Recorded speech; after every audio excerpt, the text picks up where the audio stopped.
Hello, this is Nathan, better known as CrazyhermitDM, and this is my podcast, The Hermit's Homebrew. Joining me today is Brent from Lang Mini Studio, as we talk about Dungeons & Dragons and tabletop gaming. Most people think that being a dungeon master means you need to be part novelist, part referee, part circus ringmaster, and when the truth usually just the poor bastard that tries to keep the table moving while it's full of chaos, or at least in the same, at least just in one cohesive direction. Today we're going to be talking about misconceptions between dungeons and game masters, depending upon what system you're in. We'll try and keep this pretty system agnostic. But I wanted, since we have such a good, nice influx of new viewers coming into our podcast, give you what the top misconceptions are of being a game master and dungeon master. And for anyone new to the hobby or the podcast, make sure to like and subscribe and check out all our affiliates and sponsors down below, because you're really supporting everything that we're doing here by doing so, by being interactive. And that's really what we need, is just for you to be interactive. I compiled the list of things that just like are very common misconceptions that I feel need to be addressed, especially with our hobby even growing even more popular than it's been in decades. I mean, we had a big boost or whatever during COVID, but I mean, it's still going strong. It's still attracting new people. It seems like every year another live play is going up. We've got, it all started with, the Grand Day of Mall Critical Role, but then there's just so many afterwards. And you find out when you read online, there's so many more communities popping up, whether it's in South America or Europe or Japan. Since the 80s has had a very strong D&D. Eastern Europe's popping up. There was one I think I read online. There was one in Australia that was going really strong. But the first one that comes to mind, and I think that it's a bigger one, is that like the game master is supposed to write the story, like completely and utterly. It's supposed to be a story that he's telling. And I'm sorry, for lack of a better term, I call bullshit. I could see where this came from, because I remember one of my first campaigns. It was session 1. And this was before I learned about session zeros and all of that. One of my first questions to my players was, okay, why are your characters here? And they looked at me and were like, well, you're supposed to tell us that. And it caught me by surprise, because I'm like, no, I don't. It's your character. What's your character doing? I've told you the start of the story. Tell me why you're starting here. Yeah. And give me your motivation. But then again, on the other hand, these players know absolutely nothing about what's going on in the world. They don't even know where they're at yet. So I'm like, so I could see where the idea came from, If it's a newer player, I agree. Maybe the DM should take a little bit more hand-holding opportunity or a little bit more control. Yeah. Before handing over the reins. And like, hey, like just a couple of like little tidbits. Hey, this is where you're starting. This is like the environment. Maybe this is who's in charge. This is some of the stuff. You and tell then me, kind of, and then maybe like breadcrumb a little bit of the first 1 or 2 quests that you're gonna do. And that could be a session. But that's all session 0. Yep. That solves by session 0. And that's exactly. Just like, what's your character's background? If you're playing D&D 5.0, now that's 5.5. I believe it's even in 5.5. What's your background? For our own group, you're an investigator. Guess what? You're now investigating this mystery. Yeah, exactly. It helps, it can help tie everything together. Yeah. And yes, that does come largely from the DM or GM, but it's not the DM's, it's not the only thing. It's not his or her or them's responsibility. Yeah, you're all creating a story together. And the GM's responsibility is to create the opportunities for your characters to do cool things, and for the characters to react to, and to plan out and to do all of this, and then that's where the story comes from. It's a collaborative effort between the GM and the players, not just one person. No, and I'm a big, well, you know this. I'm a big advocate of the DM is if this was a movie or a TV show or a set play or anything like the GM's job is to set what's on the stage for the players, tell them what's around them, and play any other character that they might interact with besides the ones at the table. That should be it. Yeah. Unless a player is missing and then somebody needs to take over, but I would say don't have the GM do it, have another player do it, but that's another discussion. It depends on the group. The other one, and this comes back all the way from the 70s, and it starts from the beginning, is the DM is the player's enemy. Oh, yeah. No. That comes back from more adversarial time where the DM was, and I'm more older, not older school, Renaissance, but maybe back then. Yeah, it was a lot more adversarial. It also depends on your players at the table. It depends on the players. It depends on the GM. A lot of it depends. It also depends on what feel you're going for. If you're going for more like Lord of the Rings, no, the DM is your friend. If you're going for more Game of Thrones, it's another story. So it just all depends on the vibe that you want to give. I would say with this one, if you are at a table where you're not comfortable letting your game master, your dungeon master know what you have planned because you're aware that they are going to ruin it, then maybe this has a little bit of water underneath of it. It's got I could see that. But you should be able to talk to your game master and dungeon master. And if you are a game master or dungeon master listening to this, your players should be able to talk to you and you should support them. You shouldn't be trying to thwart their plans. No. You should be trying to maybe throw a monkey wrench or a curveball in their plans. Mm-hmm. That way it doesn't go off exactly as they thought. Yeah, exactly. It to create tension and interest, not derailing. Yeah. If your players are creative, let them be creative. That's good storytelling. Yeah. You pay attention to, the most classical of adventures, like the Odyssey. Oh. Going way back. All right. Odysseus goes all the way to war. He didn't come straight back. No. It took him freaking 20 years. He was gone for 20 years. He pissed off Poseidon. And because he's an idiot. Yes. A lot of people are saying, oh no, Odysseus is like a genius. No, he's not. He's a moron. He pissed off Poseidon when he had to sail home. Yeah, it's like he's literally the god of the ocean. You blinded Poseidon's son. And the Cyclops that you blinded didn't know your name. And what do? You get on your boat and you're sailing away and you got to get the last word in. You yell your name out to the guy. So the guy's like, oh, cool. Thanks for your name. Poseidon, screw this guy. Bam. I believe it even happened before that. After the war was settled and when they were sailing home, so he was basically saying, I can do whatever I want. I don't even need the god's favor and all that. And, is it something he refused to do a sacrifice or something? I don't know if he refused to do a sacrifice, but he's just like kind of gave the middle finger to the god. It's like, I don't need your blessing. I can get home. I've done this. I'm a war hero now.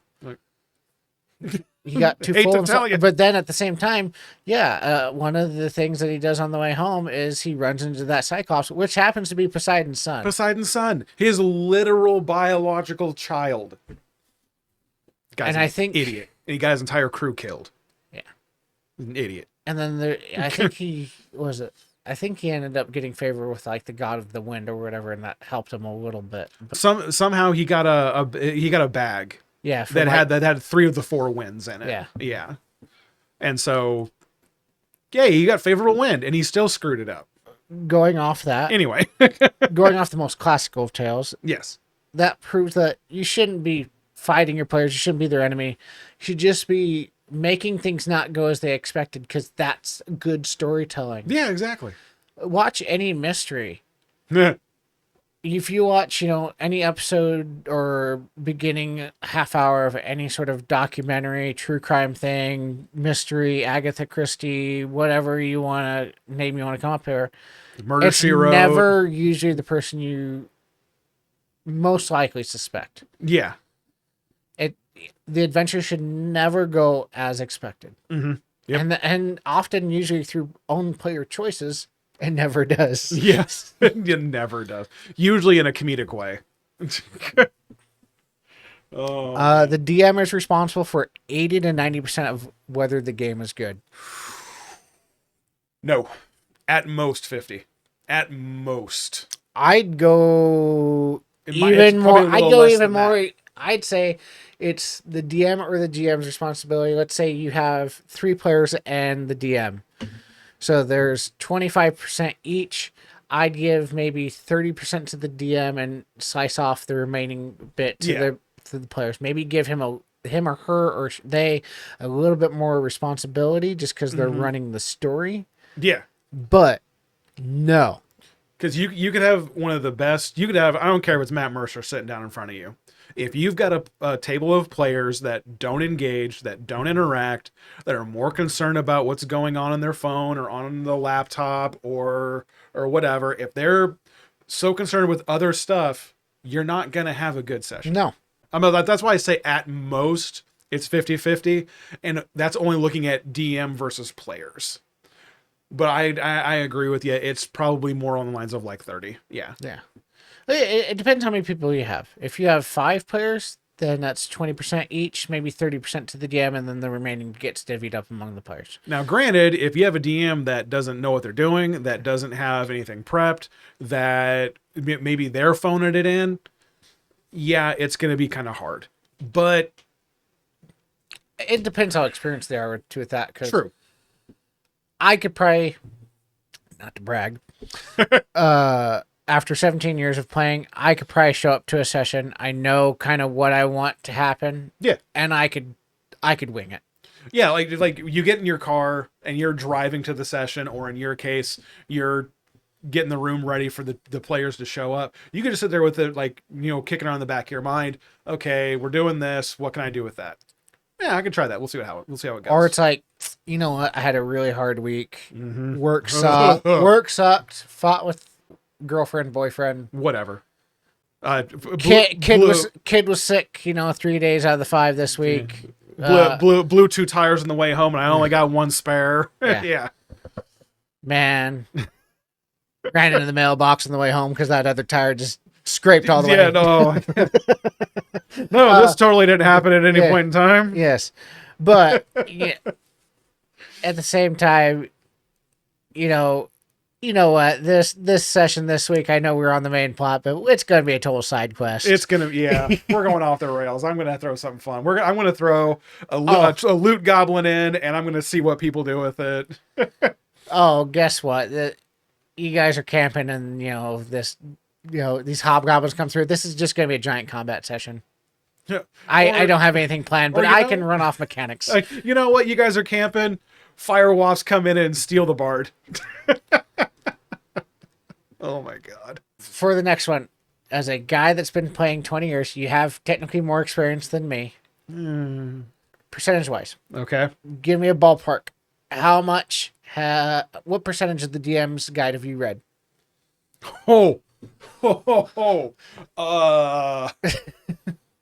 Any edition. Okay, any edition.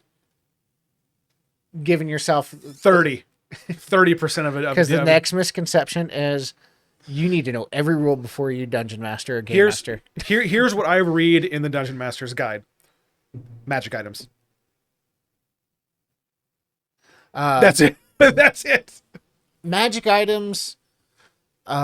Maybe some optional rules. Maybe like some villain stuff. Maybe some optional rules. Maybe, but a vast majority. Honestly, just because I've played 3 different editions now, how sneak works, because it Yeah. changes, Okay. Yeah. Niche rules. yeah. Yeah. I could see that. But especially it depends on the group too. If like you have a rogue, then you're gonna. It's like, how does stealth work? yes. How? Yeah. Exactly. But yeah, I would say at 30% of any dungeon And master's guide. it's Nah. 2026, guys. I know AI's not the best for everyone, especially with creativity. I'm not saying it is, but the wonderful thing about the little rectangle that's in front of everybody now, no matter if you try and tell them not to, is you can hit that Google or you can hit Siri and you can ask it, hey, how does this work? And That is- 95% of the time, it's going It'll to be give you something that works. Yeah. it'll give you something that works, or it is actually giving you an accurate thing, because AI does suck and hallucinate every so often. Yeah. But I would say that of the books that I've read the most, it's the Player's Guide. Mm-hmm. The Player's Guide has 90% of the rules that you will need to run the game. As long as, because the Player's Guide explains how to create a character, how to roll dice, what each stat means, how to make an attack, what the spells are. That's all in the Player's Guide. Exactly. The Dungeon Master's Guide, Exactly. yeah, you don't, yeah.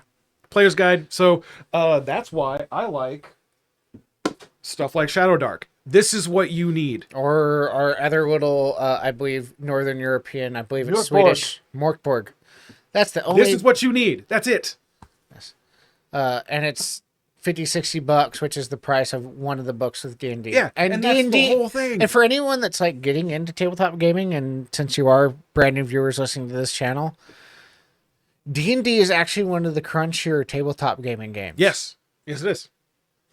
There are others there's that are lots less. that are just require one book instead of 3. So yeah, exactly. Yeah, the whole idea that you need a Dungeon Master's Guide, a Player's Guide, and a Monster Manual.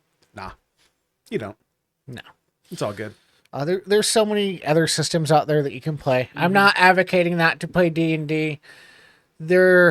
Despite in more recent years, I do believe they're trying to make up for very many lost opportunities.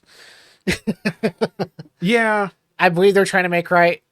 I know where this next misconception came from, no. and it was from the 2010s, and it's, you have to do voices, accents, and theater kid performances to be a really good dungeon master. No. Bull. No. I maybe can pull 3 accents out of my butt. Russian, terrible British, and terrible American. I can do halfway decent Russian, as you know. I can't do British for the life of me. If it does, it ends up being a very bad, like, Liverpool accent. I can do, like, kind of the proper, well, from Gilvickle, this proper talk, but it's still my voice. Yeah, It's exactly. just Yeah. the way, it's not an accent, it's just the way I'm mannerisming, I guess. Mannerisms. Yeah. I don't know what the plural version of that would be. Mannerisms. Yeah. Of that. And I, no offense against Critical Role, because it brought so many more people. But it brought so many more people in and made so many other people that came in new think this is the way all of this is. No. Even That Matt is- Mercer himself. Don't hold your GM to this. Yes. Because it ain't gonna work. That's not what they're supposed to do. You're right. Even Matt Mercer has said multiple times. And I think he feels bad just because there's such thing called the Matt Mercer effect. He hates that. He hates it that it's called that. Yeah. He goes, I'm glad that, I've set this bar for... I'm glad people like what I'm doing, but... I hate that I've forced certain people to feel like they're bad dungeon masters because they don't do what I do. He's a professional voice actor, for Christ's sake. It's been doing it since the mid-90s? Yeah, something like that, yeah. Yeah. I mean, for those of you who are fans of Attack on Titan, he's freaking Levi in Attack on Titan. He's the dude How old is that? He's the cowboy dude from Overwatch. Oh, yeah, I forgot. Yeah, it's High Noon. Yes. Yeah, so it's like he's been doing this for over a decade, if not two. Yeah, so Don't hold yourself I would say to this that. misconception should be the / Matt Mercer effect. Yeah, You do which, not have to be Matt no, Mercer. You do not have to be Brendan Mulligan, since now he's nope. technically GMing for Critical Critical Role. Role. Yep. You don't have to be, Joe Blow Yeah. or Jane Doe, or you don't have to be anyone but yourself. Yeah, you don't got to be Tater from Min Max, who's the newest one that the newest live play that just came out. To some there's some beef on the internet between two groups on that one. I agree with people said just let people have fun. Yeah. And just who cares? Let people have fun. Yeah. So yeah, you don't need to be any of these people you see on the internet. Just be you. Yeah. That's all you need. What's the saying? It's like, just be you. Everyone else is taken. Yeah, exactly. I like that. Dang, I like that. Yeah. Man, that's good. I like that. Yes. I'm gonna write that down somewhere. The other thing, and I believe this comes from, the next misconception comes from, it's another new GM misconception, for anyone that's listening. You do not have to prep everything. You do not have to prep out every eventuality. You do not have to plan for everything that you think can happen. If it makes it easier for you to GM, go right ahead. But if I will tell you this right now, you can plan out 20 different outcomes, and they might use 2 of them, but they're always going to go at some point a different way than what you expected, because you cannot pull from every single person's experience or point of view. And it makes sense when they do it. I'm like, okay, I can see how you came to that conclusion. And that's sometimes the funnest interaction of dungeon mastering, is when you're doing theater of the mind and you describe something and you don't have it down on the table. Everybody's imagining something. Everyone sees something different. Yep. Oh yeah. There's a very famous saying in the military that no plan survives contact with the enemy. No. That holds true for GMing. But no plan survives contact with the players. Because they're not your enemies. They're not your enemies. They're not. Yeah. They're your players, and they are creative individuals that all have an idea of what they want to do. Prepping for more does not mean that it's going to be a better session. Not necessarily. Sometimes when I've prepped more, it makes me feel bad as a game master, because I thought it was going to go one way and it didn't, and then I put this undue pressure on myself. Even 17 years in, you don't put that pressure on yourself unless you really enjoy it. Yeah, and also that there is a little bit of an argument to have with prep. Is it's a good training tool, to where if you can go, well, what if this happens? What if this happens? What if this happens? You're training yourself to improvise. But the other thing is, I do know I was a newer GM, and I imagine that a lot of people, because we're a lot of the same kind of social outcasts, and we don't get that worldview, is we're coming from the point of view of what we think they will do. Yes. Mm-hmm. Mm-hmm. I don't believe a lot of newer game masters are like, all right, Brent's more than likely going to do this. He's this type of person, so I imagine him doing this. But Chase is also this type of person, so he's going to do it. You don't have that, for lack of a better word, maturity as a game master to put yourself in your player's point of view. I still, even 17 years in, I can't tell you what I think Tova Ronnie is going to do. She's an X factor as all can be. I'm married to her, and I still do that. I'm like, I have no idea. It's like with Rick, he's very video game coded. He needs more. So I can kind of get. I get a general thing, but he still pulls out. He still pulls out like out of nowhere. Like we were playing Fallout one time. I did not expect him just to blind throw grenades over a barricade, not know what's on the other side. I'm like, you're doing what? Okay. Ooh, this took a hard turn, so yeah, just stuff like that. You can't always tell. Like, you never know what someone's gonna do, because all of your past experiences with this person, you can't tell they're gonna do in the future, because you don't know what mindset they're gonna be in. You don't know what happened that day, you don't know what happened that week, you don't know what happened 5 minutes before they showed up. And that can change how they think. So I remember, you just gotta roll with it. It reminds me when I first started playing, and I started playing at like comic shops around Omaha, Okay. and they'd have these pre-written adventures. Mm. And I remember there was a couple of game masters at the time. They're like, "Hey, just a warning that this one in particular is pretty possibly lethal." And the one description the one game master told me, he's like, "I'm pretty sure whoever wrote this after a breakup with his ex, so he's taking it out on us." Okay. So I could easily see, just let's say 2 days before one of your players breaks up with their significant other or their partner, and they come in like, "I just want to go shoot everything." Yeah, I just want to kill everything. Yeah. Ooh, okay. Yeah.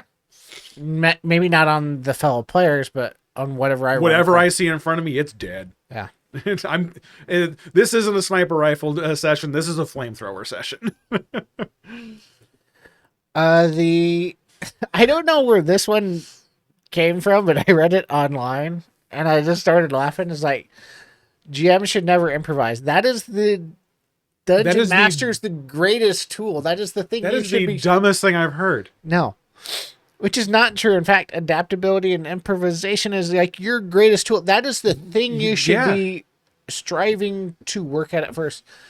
I think, and when I think that's more important than knowledge. I think, and this is where I think this misconception came from, or what I assume it was when I was reading it.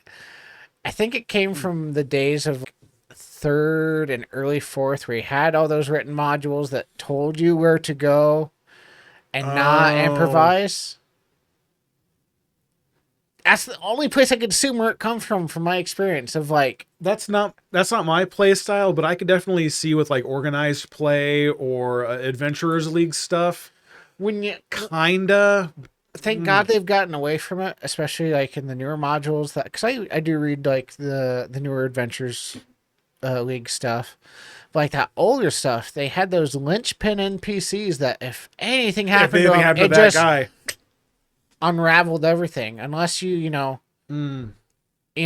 came to the point to where Bob died. Well, guess what? In the next scene, if you were not an experienced GM, Rob came in as a new experienced GM. All of a sudden, Rob came in instead of Bob. Yeah. And had all the same knowledge, all the same thing. And guess what? I'm his brother.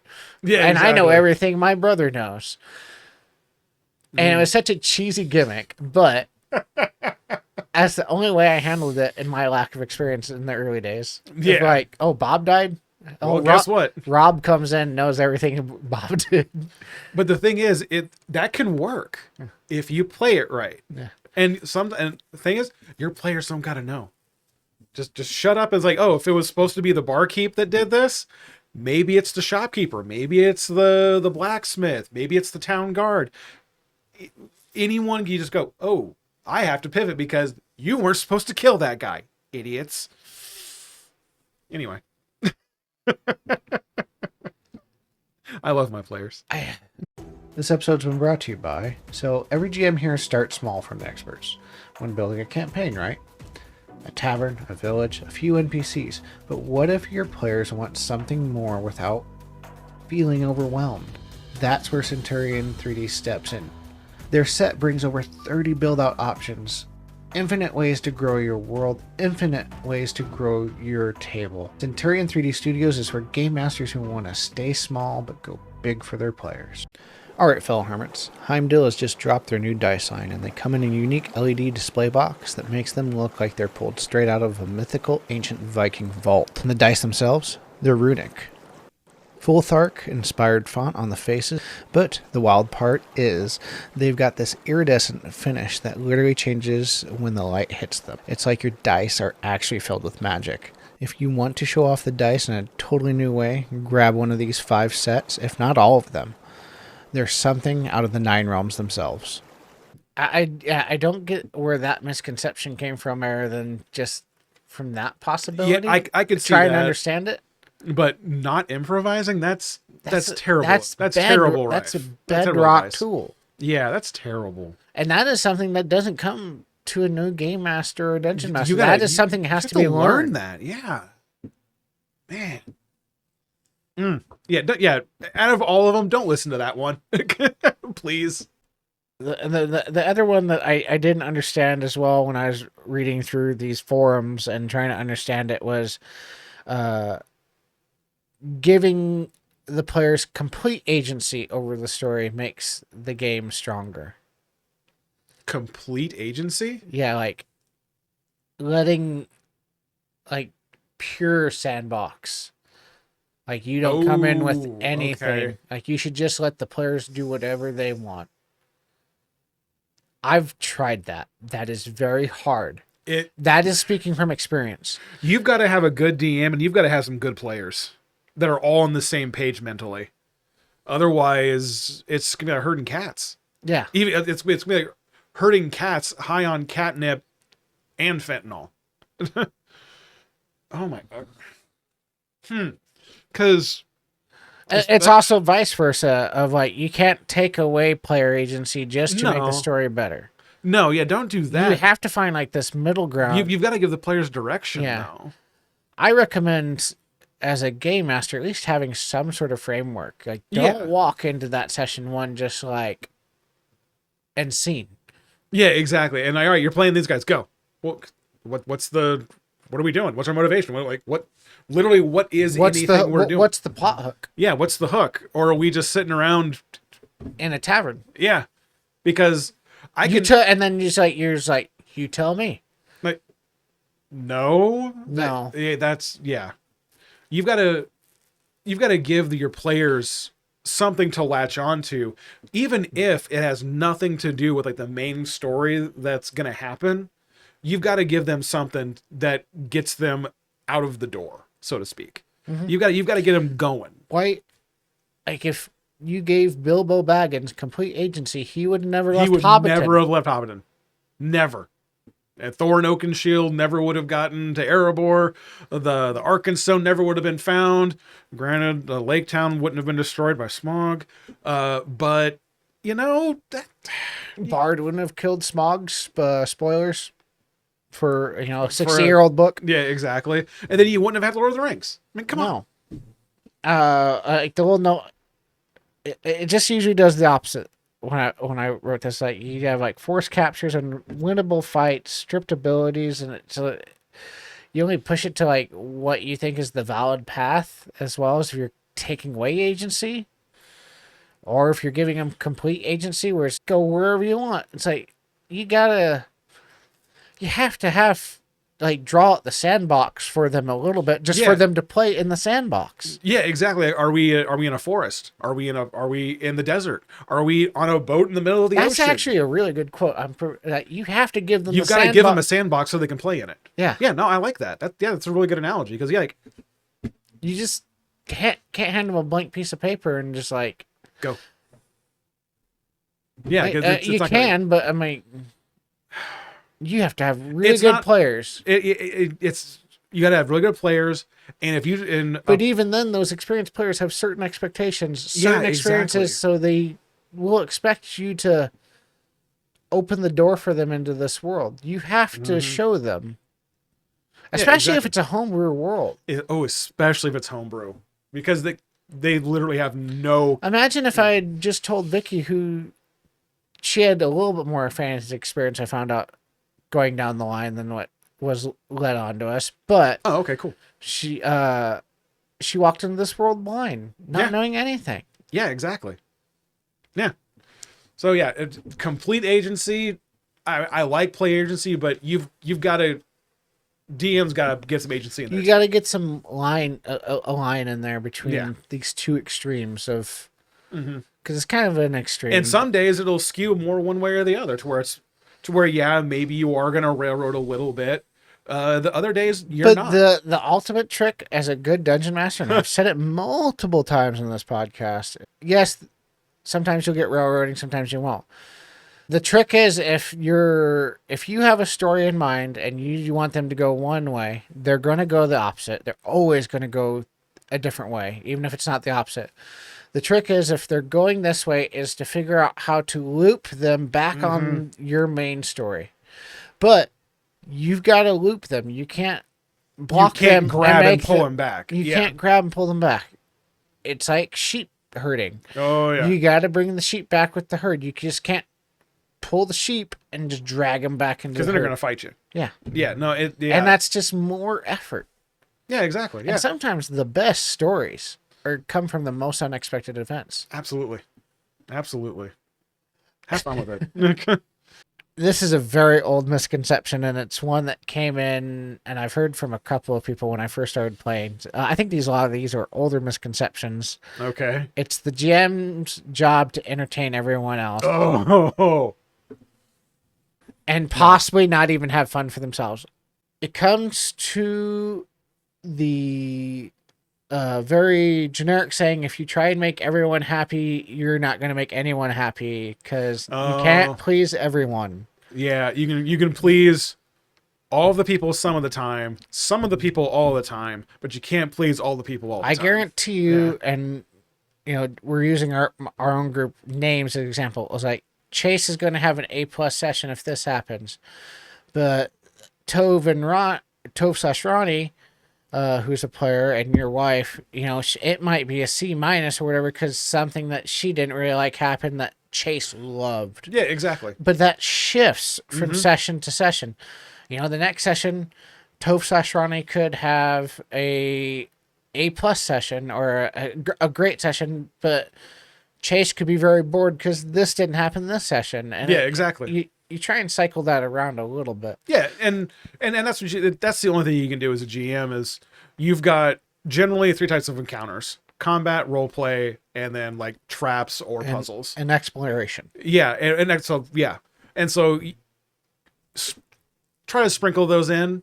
And if you're getting feedback from your players, hopefully your players are giving you feedback. And if you're getting feedback from your players, you can find out what they like, and then you can start maybe going towards that, and what they don't like, start cutting that out, and then you can tailor it to your players. No, and I'm working, well, I've worked with you a little bit on it, but I'm working on a big series of episodes of like my biggest failure as a GM. And I think one of the big things was mis-expectations or a mismatch of expectations looking back on it. And from my own personal experience of because the campaign it didn't fizzle. It broke friendships, sadly. I think I came towards the end of I have to please everyone. And towards the end, I wasn't having fun because I was trying to tell a story everyone else but me didn't want any part of. Didn't want any part of. Either that or vice versa. I'm so hell-bent on telling my story that no one's enjoying this. That's one of the hardest things, in my opinion, for a new GM and even some older GMs is to let go. Yeah. You can have, in my mind, with this campaign that we're currently in now that I'm running, I have expectations. I have these things in my mind, oh, this scene's going to be super cool if this could happen and this could happen. But I got to keep telling myself, stop, because I don't know if that will even happen. And chances are it'll probably be something completely different. Advice to you or whatever, if you want to try and make that point and it doesn't happen, you can recycle that and use it at a different point. Absolutely. It just will never come out initially. Perfect example. I still do it 17 years in. I had in our last campaign this battle of the 5 armies, all these factions coming to this trial of Odin. I had Xingxis, I had everyone meeting up with it. It didn't go the way I wanted. Or it didn't unravel kind of the way, because the players didn't pick up on this certain thing, or they didn't pick up on this, or they didn't go, and I didn't know how to not weave this knot without having a giant literal knot in this braid and it just looking ugly and you could tell it's raw. Without Deus Ex mocking it and being like, hey, this happens. Where'd that come from? We had nothing to do with that. Yeah. So yeah, that is one of the hardest things for people to do, is because you get so invested and you get that ownership of, this is my setting, this is my campaign. Oh, especially if it's your own setting. Yeah, and it's really hard. And it's really hard to give up the reins and to let your players run wild and possibly burn it all down. Yeah. and start Ragnarok. Start Ragnarok, yeah. Ugh. The literal end of the world. And then you Yeah. just, you know what? Next campaign, 480 years later, everything's kind of soft, not been reset. Not necessarily soft reset, but Everything's softly recovered. yeah. Like, But there's still echoes of it. yeah. Throughout the entire. And an echo of Ragnarok is going to take place in this campaign that we're playing. Yeah. You will pick up. I know you for a fact will pick up on it. Maybe Chase might. Yeah. Maybe. Yeah. I don't know, but I know you will. Yeah. And that's the thing. That's the a little jam thing. If you're running in that type of thing, it's like you just pick up on all things that this player will like, or the next session, I'm throwing this in because that other player will like, and that will get them more involved. You get to kind of pull on that balance every so often. It ain't gonna happen. You ain't gonna be able to sometimes pull that every session to session. No. When it does happen, awesome. But yeah, you're never gonna be able to do it everyone. Actually, ironically, and the last misconception that I came up with just ties into exactly what we're talking about. It's world building and lore matter more than what players want. Ooh. Ooh. My setting and how things should happen matter more than what the players want to do. No. Because that's when people stop playing. Yep. Because like think of a video game. I'm a big video gamer. I'm not like a competitive player or anything, but I'm a big single player game. If you have really cool lore points, if you've got a really cool world, if you've got all this stuff, fantastic. If I don't want to go look at it, I'm not going to play the game. I'm a really big Ubisoft fan. I love Assassin's Creed. I love Far Cry. I'm a big Bethesda fan with Elder Scrolls and Fallout. See, I'm all about it. Bethesda, and maybe they can do this in future, I guess, like consoles or iterations of the game. That was always like Skyrim and Morrowind and the Elder Scrolls are such deep, immersive things. But the one thing that always took me out was just the NPC interaction. Obviously, they can only have so much dialogue. Yeah. Yeah. But at the same time, it's just like, I just murdered your next village over. These people act like, and that was several months ago. You should know what I did. Yeah. You should know what I did. Then you leave me alone in the room with this child that I obviously can't kill because it's programmed that I can't. Yeah, kill it's not a thing. Yeah, exactly. Like I'm doing a Legion run here through Fallout. Why aren't you guys acting more afraid of me? I'm in the most Nord loyalist city, and I'm running around in Legion gear. Why am I not being attacked on site? Yeah, exactly. So those are like the games that I just continually keep going back to. But the lore is so deep. It is. Anyway, sorry. But it's cool because I'm going to bring up something else that's got really deep lore. Elden Ring, Demon Souls, Dark Souls. Those are all games that have such deep lore. Bloodborne is beautiful. These are all beautiful games that have a lot of like really rich lore. I will not find that. I won't find it because that's not my style of gameplay. I do not like getting killed 18 times in a play session in an hour. I'm just, you know what? No, I'm going to go play something else. I remember it's just not my thing. I'm not saying it's bad. It's just not my thing. I remember when I had obviously that group of friends back then. Everybody kind of goes through their different circles of friends throughout life. But the circle of friends I had at the time when Dark Souls first came out, and they were trying to explain to me what it was, and then just like, you just die so much. I'm just, that seems cool, but it doesn't seem fun to me. Yeah, exactly. I mean, now for those people that do like it to where you find that one gear set or that one combo or that one, that one mechanic that you found that works, yes, I could see how you can get that adrenaline high and you get that, you get that endorphin rush and that dopamine. You get all of the chemicals that are good for you or whatever. I could see that absolutely. but I don't want to. I don't want to die 18 times. It reminds me. And I know you don't know Doctor Who, but perhaps our viewers do. There's a Peter Capaldi episode where he gets stuck in this time loop, Okay. and to break out of it, there's like a diamond wall, a literal diamond wall, and he starts literally bear punching it with his hand. I don't know why he's bear punching it with his hand. After like 2 punches, this thing like kills him, and then it resets the thing, and then he has to keep going back and barehanded punching the wall, and he ends up doing it like whatever amount of times before he finally breaks the wall. I don't want to have to die 20 million times to punch through a wall. Yeah. To achieve my goal. That's as a story thing on a TV show, that seems excessive. Even playing it as a video game character personally, that's just not Yes. fun. Yeah. I don't want to. I already feel throughout my life and my work and my job, I am a first responder, and it is very rewarding. But there are plenty of times throughout my life where I feel like I'm banging my head against the wall. Yeah. I don't want to feel like that. I play video games to escape from that. So now, if that's your brand of fun, fantastic. Yeah. You go go have fun. I'm not knocking that whatsoever. But I also don't want to feel like it's the same concept as why I don't play console games as much as I used to. I don't want to feel like I'm wasting my time as much. Yeah. I don't want to feel like I'm sinking my time. I want to feel like I'm being productive. Yeah, exactly. So, but at the same time, I play mobile games. But that goes back to the point we're trying to make is you have to make the game the players want to play first. Yeah. Because without the players, the game can't happen. Yeah.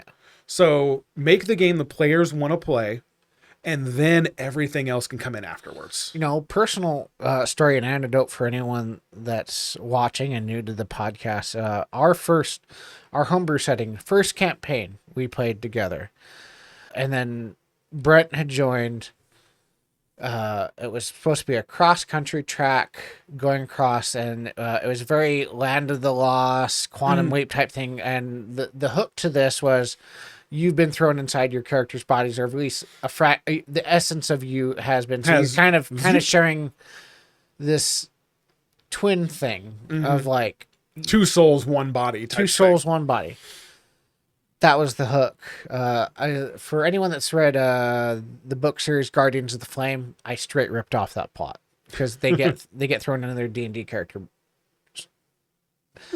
Anyways, we get God, what was it? 15 or 18 sessions in ish, about halfway across this continent to go get this crystal of pure magic that I am running the game. So yeah, the MacGuffin to send. It's the first catalyst to get a portal home. Yep. And that is all I had further planned, was just getting to this MacGuffin and starting the thing. And it would probably take you guys to maybe level 10 or 15. We're playing in a Nordic campaign, and about 3/4 of the way through, or 2/3 of the way through the continent, they get to this mountainous area, and this one of our players is playing a satyr who we discussed it and through the lore and stuff. I even just kind of threw at him just to see how he'd kind of bite it, because we'd been playing for a decade at that time. Like, you are the son of Loki, or you're a descendant of Loki. Yeah. I think he was literally a son of Loki. Oh, okay. Because in our setting, satyrs came about off a one-night drunken bet between Loki and Thor, where Loki had his way with Heidrun, the mead goat of Valhalla. Yes. And thus gave birth to satyrs. And that is, if you really read the stereotypical personalities of satyrs, they're little Lokis running around just screwing everything. Oh yeah, little fade. And it just felt like puzzle pieces connecting together for that lore. Makes sense. But he runs into Loki, and and for anyone that knows Nordic mythology, Loki's tied to the rock because it's post Baldur's death. Yep, and he's being punished. And he's being punished and all this. And yeah, he's got this snake venom dripping into his eyes. I have this big monologue, like not villain monologue, but he is a villain, kinda. I consider him an anti-villain. I consider him a bad person trying to do the right thing through his own way. But that's personal preference. We won't get into that. Well, he's the god of trickery. It's what he's doing his role. Yeah. But he's giving this monologue why you should free me. And in the middle of this monologue, he is untied. He was like, I untie him. In the middle of my monologue, I'm like, what? The look on my face. And then the look on his face, but the look on mine, and it's like, and So it's I told him, it's like, I keep in character here, and you're like, she just untied me? I don't have to explain this. He's like, no, you're my dad. I'm just like, oh. Okay. We're good now. We're great. Yeah, we're speed running the end of the world here. Got it. As somebody that had just met Brent 18 sessions into this, if it's the first time I've ever gotten to see the color wash away out of Brent's face. And I've seen it happen probably a half dozen to a dozen times. But that one got me, yeah. And then I think you about after the scene kind of ended and we transitioned away, you're like, hey, time out real quick. We're screwed. Yeah. Do you realize what you just did? And that person had no idea. No idea. Do you know what just happened?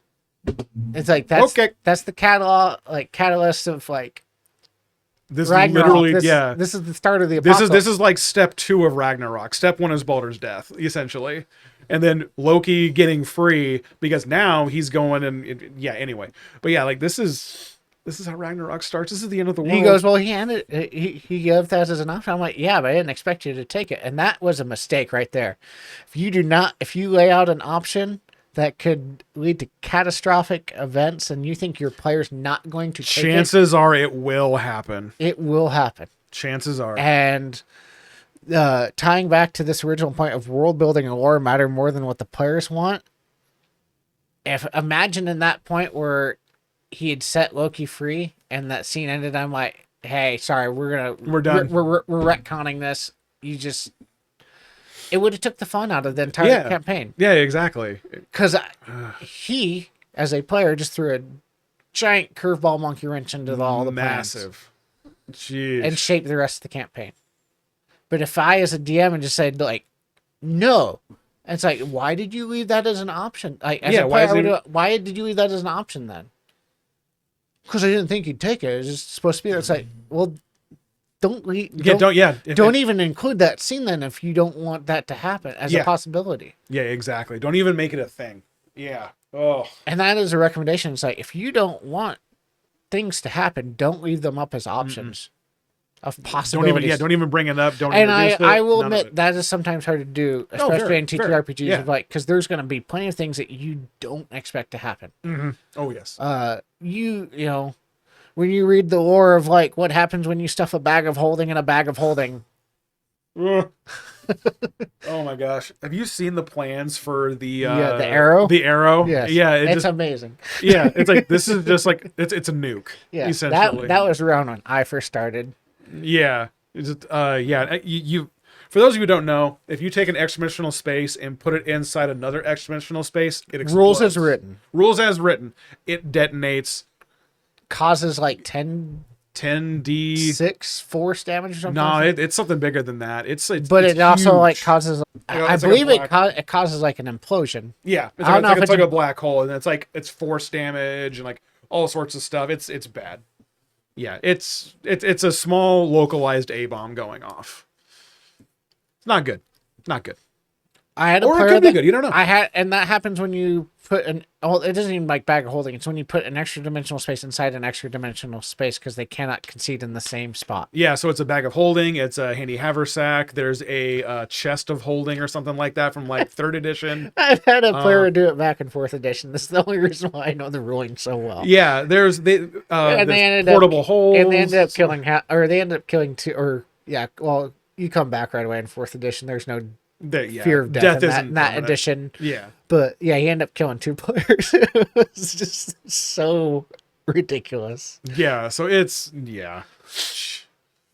So if you want to assassinate a king, go and replace the bottom of the throne with the chest of holding and then put a portable hole on the underside of the cushion so when the king sits on it. Anyway. Or if he's a really scrawny king and you want to be mean, but you're probably going to get caught after, just hand them the bag of devouring and tell them to reach their hand in. Or there's that. That's another good one. Because that thing's going to suck them in and try and eat them. But yeah, have an exit I've strategy. had a player have a bag of devouring and try and do that to an Enchanter's Guild clerk. which we will discuss in another episode because that Whoa. was part of that second campaign that went horribly awry. Oh, okay. I would love to hear that story. Yes. Chandler was clerk. Wow. Yeah. Poor guy. In our setting, it's the Order of the Raven, which is followers of Odin, in which they have this small enchantress guild actually in Herfell that no one really like. I want to go shop for magic items. No one asked for that, so I didn't bring it up. Yeah. Well, I think that was just lack of knowledge of like, what magic items exist. She knew what she was doing. She offered the bag of devouring to him to try and. Oh, okay. She Never was mind. very fully aware of what it did because she had the stat block in front of her. She goes, she just was she's playing an evil character. Never mind. And wanted to see if she could get away with it. And then he succeeded, and she got banned from the thing. And then some players got very, very hurt because the only thing I did was, you're banned. You attempted to suck me in. And then I'm like, at the same time, I explained this to him out of character after the scene had ended. It's like, listen, this is an Enchanter's Guild. This is like semi-Hogwarts. You have to figure this kind of absurd stuff probably happens every All the other time. week. Yeah.